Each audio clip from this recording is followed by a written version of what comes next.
CM साहब के notice में लाना इस बात को बड़ा जरूरी है, क्योंकि बर्फ में हम पानी का, बिजली का इंतजाम कहीं ना कहीं कर सकते हैं, लेकिन ये डॉक्टर्स का तैनात रहना, वहां पर उन लोगों को रिलीफ देना, ये बड़ा इंपॉर्टेंट है। और उसके अलावा सर 12 आ गई, यकीन नहीं मानेंगे आप, इस सब से एक बारी बात कर लीजिए, 12-14 घंटे की कटौती हमारे डिस्ट्रिक्ट डोडा में है, 12-14 घंटे की। और ये आज का नहीं है कि बर्फ पड़ गई, ये डेली रूटीन में कई महीनों से हो रहा है और इसका बहुत बड़ा कोहराम है। 14 घंटे की ये कटौती रहती है। और सर इस पे भी थोड़ा अगर ध्यान दिया जाए तो डोडा को एक बहुत बड़े रिलीफ की ओर हम देखेंगे और एक बहुत बड़े बदलाव की एक उम्मीद कर सकते हैं। सर वहां पर मैंने डॉक्टर्स नहीं देखे सर, और शाम का टाइम था, पानी का इंतजाम बिजली के साथ साथ हम जो लोग बीमार हो रहे हैं, इतने दिनों बारिश नहीं पड़ी, बर्फ नहीं पड़ी, लेकिन उसके बाद जब हॉस्टल का रुख करते तो सर हॉस्टल की बदतरीन हालत है डिस्ट्रिक्ट डोडा के अंदर। चाहे तो आप इस हिसाब से भी पूछ सकते हैं, मुझे तो इसमें बहुत शर्मिंदगी हो रही है। मैंने मैडम स्किना इतुजे से भी इन पे बात की थी, डायरेक्टर साहब ने कई ऑर्डर भी निकाले,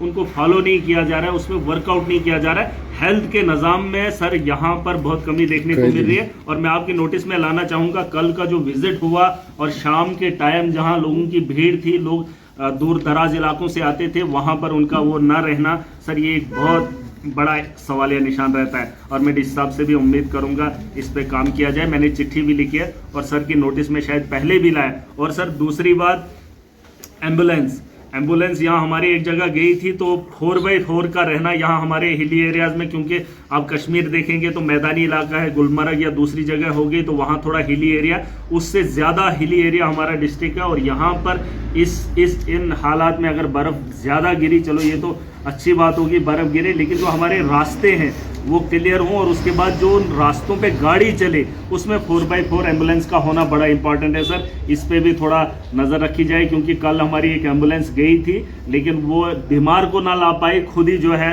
वो खड्डे में जाके गिरी है। तो कहीं ना कहीं हम चाहेंगे थोड़ा बड़े पैमाने पे इसकी देख रेख हो, और जो हमारे सब डिस्ट्रिक्ट के हॉस्टल हैं, डिस्पेंसरीज हैं, ये जो छोटे छोटे गाँव के अंदर है, वहाँ पे भी डॉक्टर्स की तैनाती को यकीनी बनाया जाए। और मैं इस हिसाब से भी रिक्वेस्ट उम्मीद तो करता हूं मैं, लेकिन सीएम साहब की नोटिस में लाना इस बात को बड़ा जरूरी है, क्योंकि बर्फ में हम पानी का, बिजली का इंतजाम कहीं ना कहीं कर सकते हैं, लेकिन ये डॉक्टर्स का तैनात रहना, वहां पर उन लोगों को रिलीफ देना, ये बड़ा इंपॉर्टेंट है। और उसके अलावा सर 12 आ गई, यकीन नहीं मानेंगे आप, इस हिसाब से एक बारी बात कर लीजिए, 12-14 घंटे की कटौती हमारे डिस्ट्रिक्ट डोडा में है, 12-14 घंटे की। और ये आज का नहीं है कि बर्फ पड़ गई, ये डेली रूटीन में कई महीनों से हो रहा है और इसका बहुत बड़ा कोहराम है। 14 घंटे की ये कटौती रहती है। और सर इस पे भी थोड़ा अगर ध्यान दिया जाए तो डोडा को एक बहुत बड़े रिलीफ की ओर हम देखेंगे और एक बहुत बड़े बदलाव की एक उम्मीद कर सकते हैं।